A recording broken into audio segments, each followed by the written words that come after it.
So I'm going to talk a little bit about the experience in Nibley with TDR. We've been studying, developing, considering TDR for a solid year now.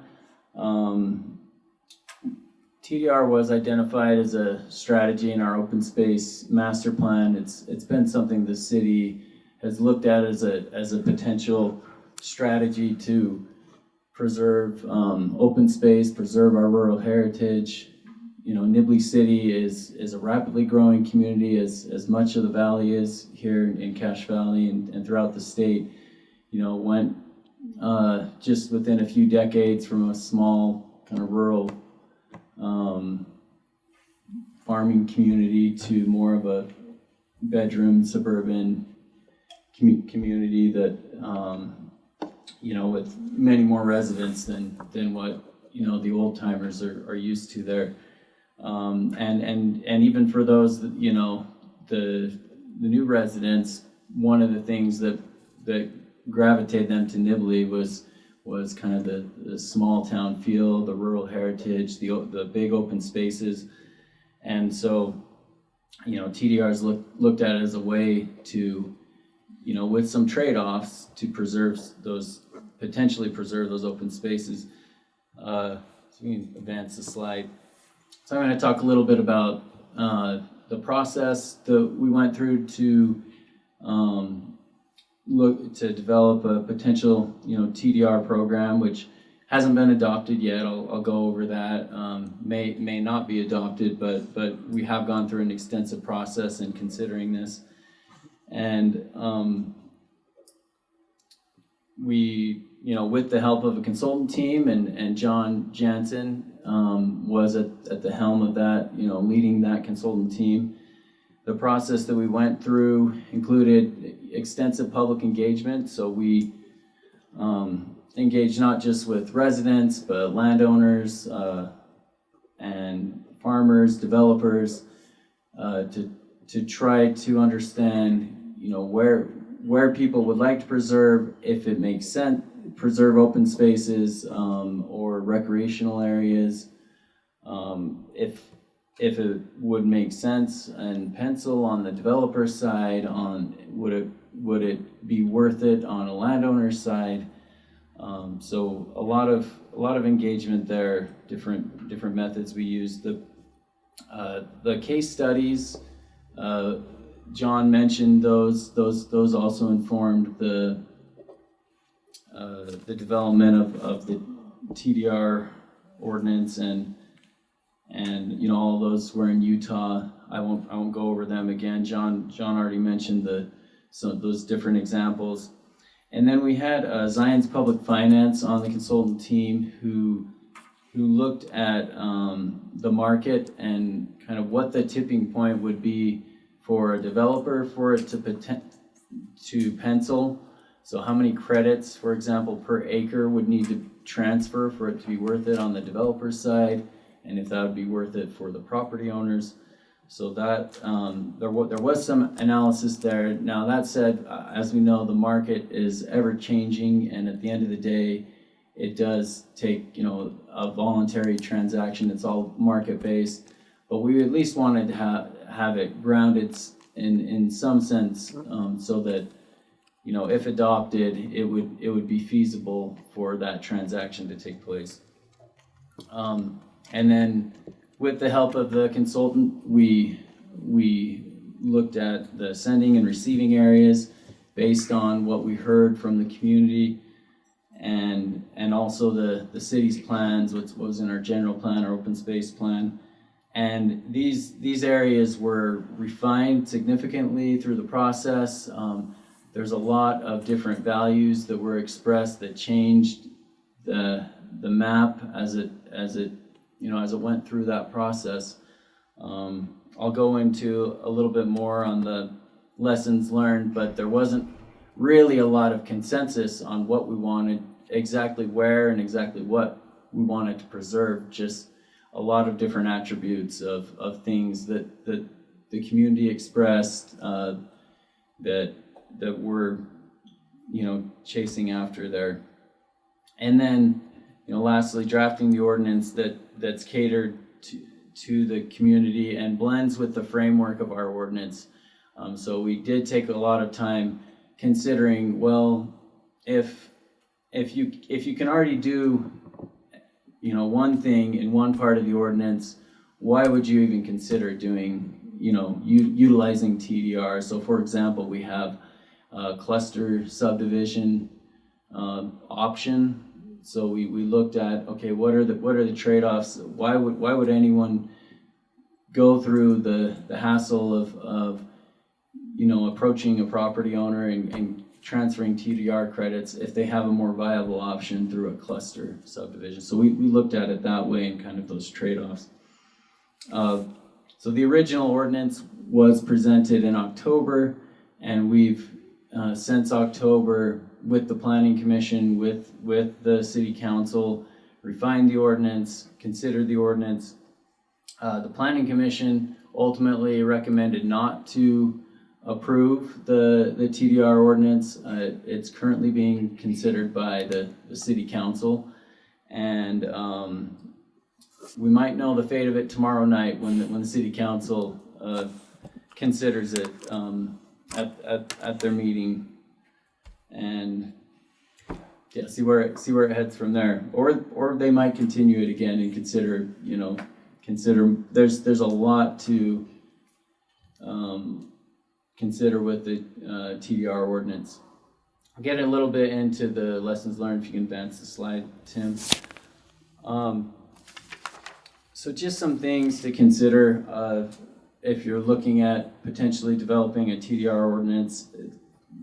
Based on our experience going through the process, there does need to be some general support to preserve something in your community, and this includes a trade-off of potentially adding additional density somewhere else above and beyond what you might currently allow in your ordinance, and whether it's density or other concessions, other things that you're going to allow that you wouldn't normally allow in your ordinance.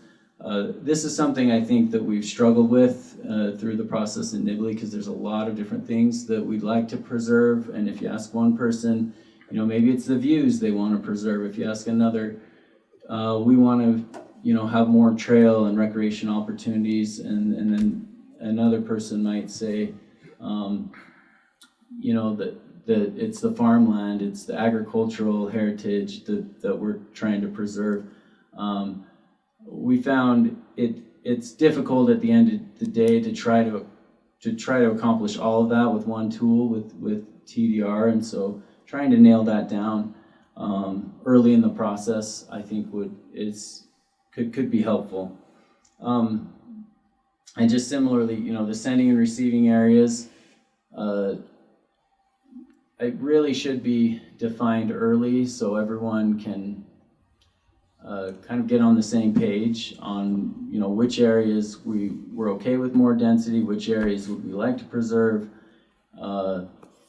We continue to refine that map, and there's a lot of, as I mentioned, there's a lot of different opinions on which areas are worth preserving, which areas make the most sense to have additional development.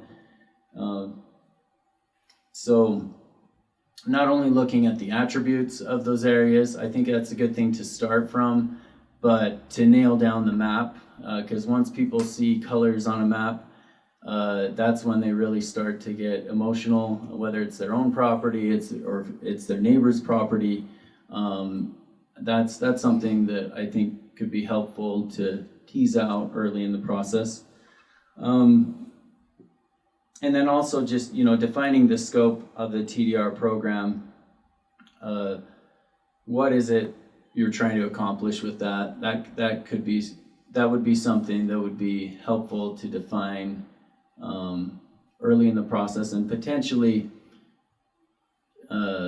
focus, right? That's kind of where I've got that image there. What exactly are we trying to preserve? What exactly are we trying to accomplish here? this one, you know, TDR, it's complicated. Generally it takes some time for everyone to get an understanding of what it is, what it isn't. So communication, looking at comprehensively, you know, not just with the decision maker, with the planning commission, the city council, making sure they understand it, but the general public, you know, make sure that there's some effective ways to communicate what TDR is, how it might affect them, whether they're a property owner, whether they're a resident within the community.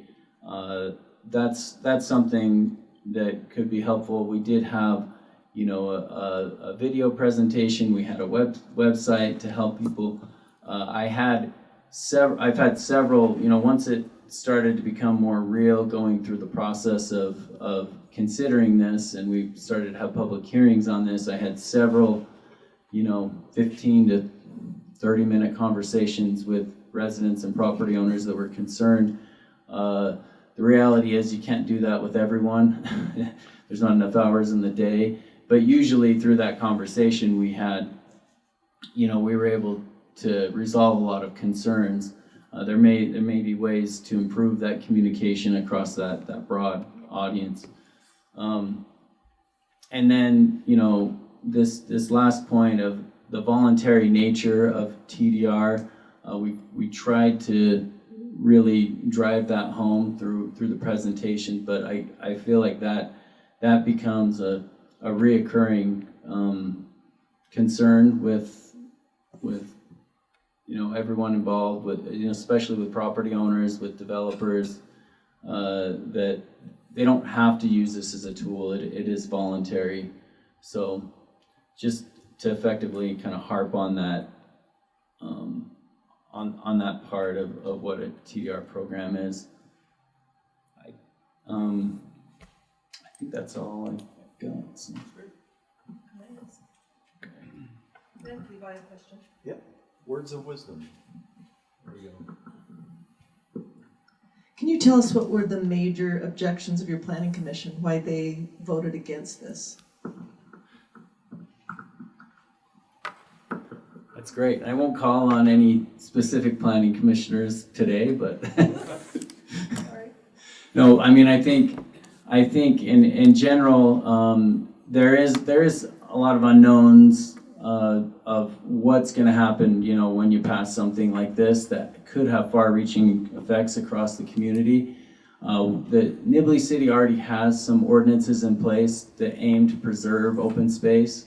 As I mentioned, we have a clustered subdivision. We have another, it's called an open space subdivision, where we allow a density bonus. And one of the concerns was, well, we want to promote that development as opposed, or that development type as opposed to a TDR, because the open space is benefiting those in close proximity, where the TDR may be, you know, on the fringe of the development. So, I mean, in general, I think there's a lot of I think they wanted more assurance on what the outcomes would be on TDR. It's one of those things that until and unless it gets adopted, we don't necessarily know that, but we tried to, you know, in our recommendation, put constraints in place where you know, we might be comfortable with, for example, what the maximum density might be, but I think at the end of the day that's what it came down to, is those unknowns, and the fact that, well, maybe we should focus and promote these other open space preservation tools that we have rather than a TDR. Another question? Thanks, Levi. It's an interesting set of parameters that you have to deal with there. So one of the things that I think would have been helpful to me that maybe you have available on the website is the actual maps that you have developed. as a former commissioner, a question I would have is, it sounds like when you talk about it, like market-based planning. You can have two people, they decide to make a trade, everything's great, except for the planning commission then doesn't feel like they have any control over where things are being developed, or whether somebody's going to put something in the way of an annexation or some other unknown thing that's going to happen. And that's what planners hate, is, because they hear from residents all the time that because of changes that are made along the way, there's not an understanding of what a developer can or may not be able to do later. So are those? Is that something? And I'd like to hear that too from the county. Is that something that you're looking at specifically? Are there specific areas within which you would have senders and specific other places where you'd have receivers? You want to talk about your map? Yeah. Okay. Yeah, so we did define and, have defined sending and receiving areas. And as I mentioned, it changed through the process. I probably should have put the actual maps in the slide here. Originally, it was very extensive and we really tried to include anything and everything that we heard that the community valued as far as receiving areas, and then sending areas were kind of either areas where we had already decided as a community that we were comfortable with additional density, or areas where there's supportive infrastructure along transportation corridors, and then that was kind of pared down to not as much focus, for example, on agricultural preservation, which that covered a very large area, but on preserving scenic vistas and preserving areas that may have potential hazards, natural hazards associated with them. Not sure if I'm fully answering the question, but John, maybe if you want to add to that. Anything? You don't have a map yet. Well, to be determined. Yeah. Okay. Okay. That's a good answer. To be determined. Let me just maybe touch on that for a minute, because it comes back to a couple of principles, at least in my mind. Your general plan ought to have suggestions somewhere that this is where we're going to concentrate our town center, or this is where we're going to have a little commercial node, or this is Main Street. We're going to put something next to Main Street to support it. So the plan itself ought to have some influence on those receiving areas. Did I say the receiving areas is the biggest issue? I think I did, yeah. I'm going to just throw another perspective. Isn't this good planning to think about where the more easily developed, the better developed areas should be versus the areas that shouldn't be? It's almost like good planning. Wow. Anyway, sorry. I probably have a biased perspective. But let me throw one more thing at you. We did a Heritage Days booth in Nibley.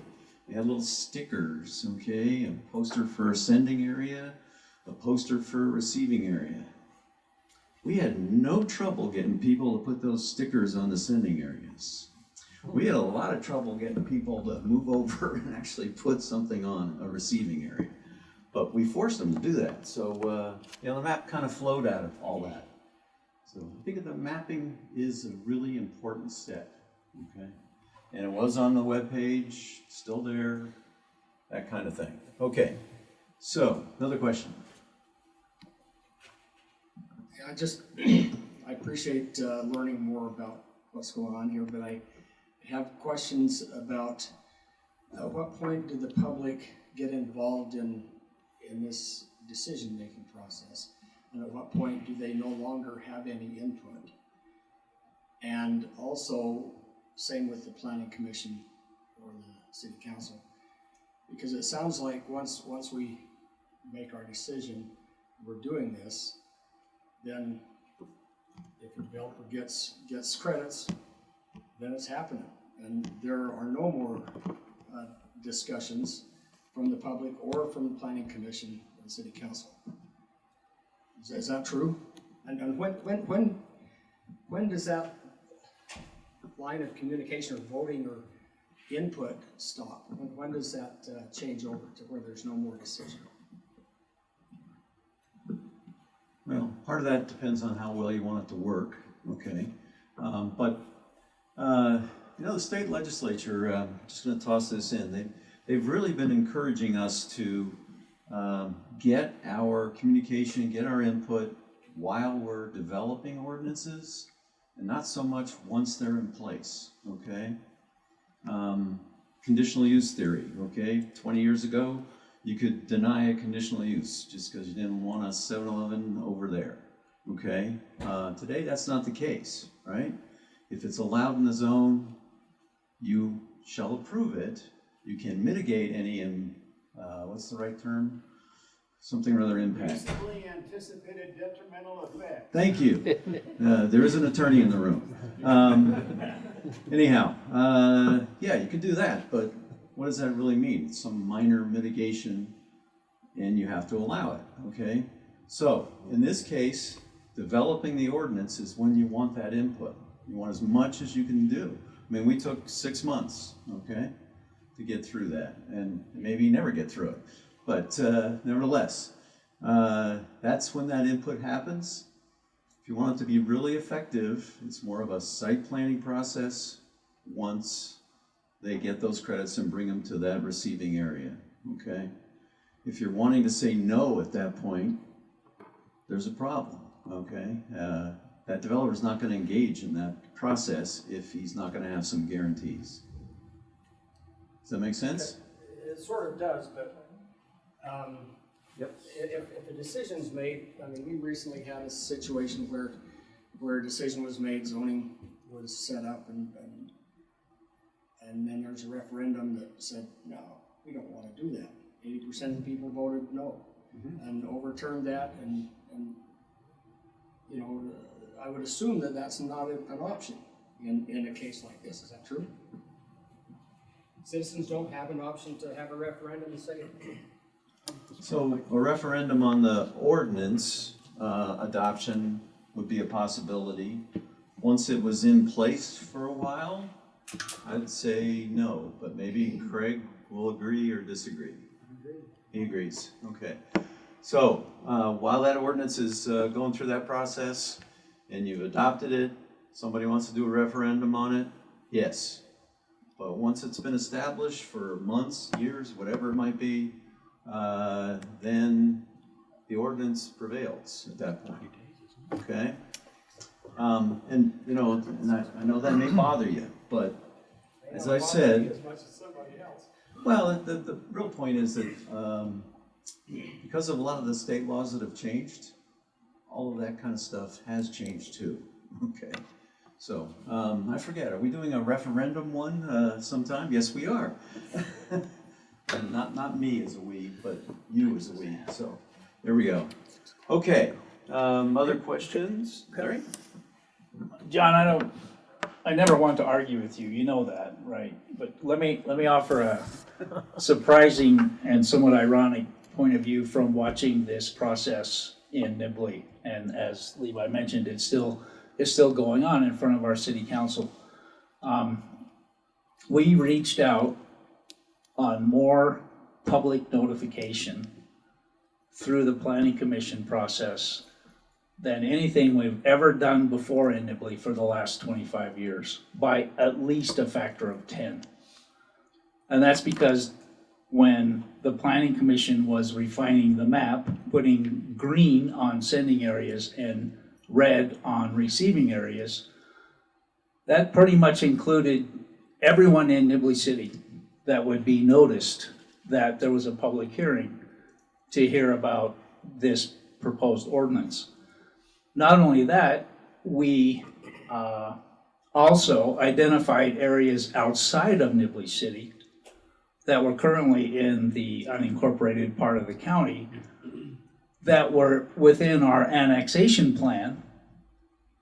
And in that annexation plan, we said we would also entertain the thought of making those areas as sending areas to preserve those through this TDR process. So that meant we sent oodles and oodles and oodles of letters to people not only within Nibley, but also people outside of Nibley. And that was a little bit hard for some people to understand why Nibley City, when they weren't even in Nibley City, was sending them a notice of a public hearing, and lo and behold, there's a green dot on my property.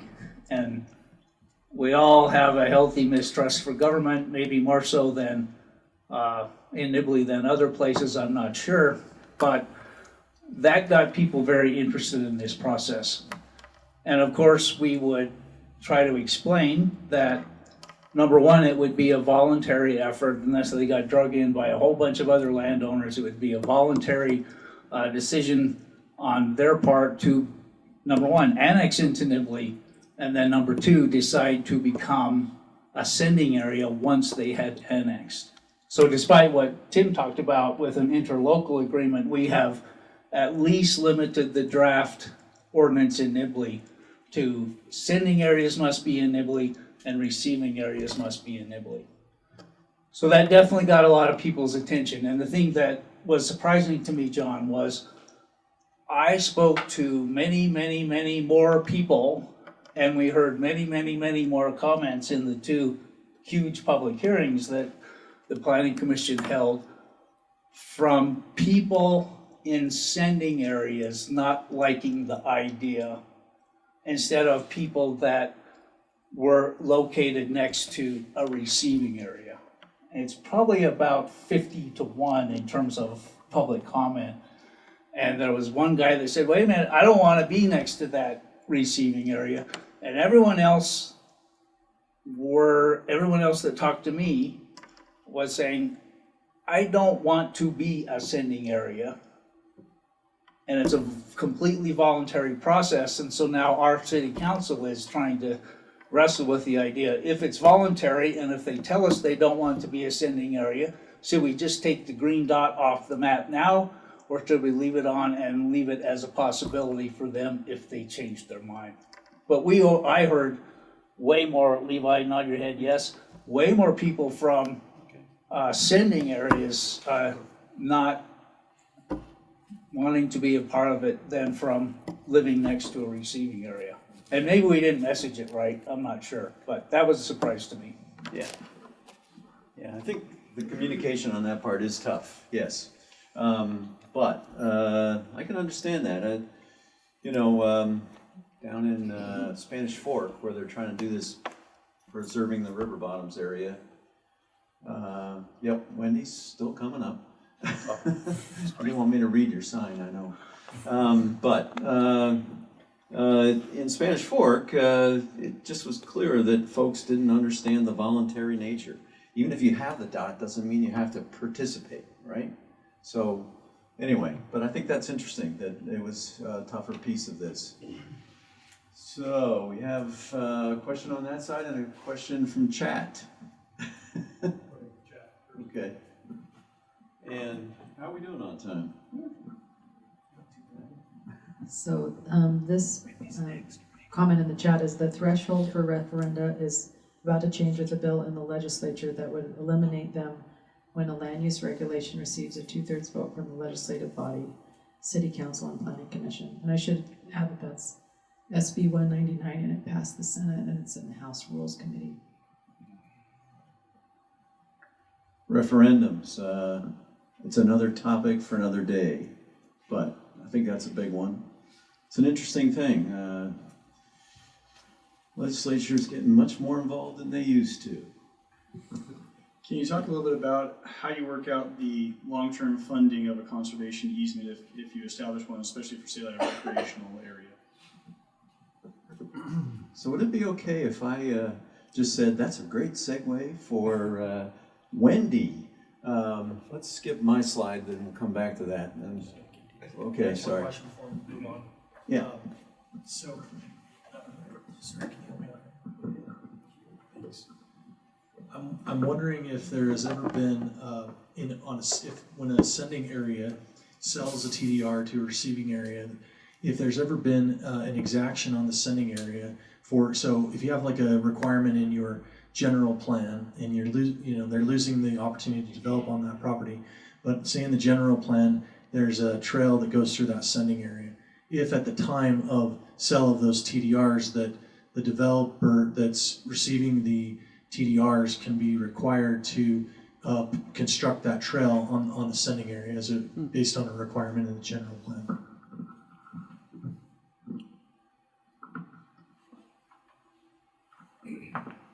Well, I've not seen that, but doesn't mean you couldn't do it.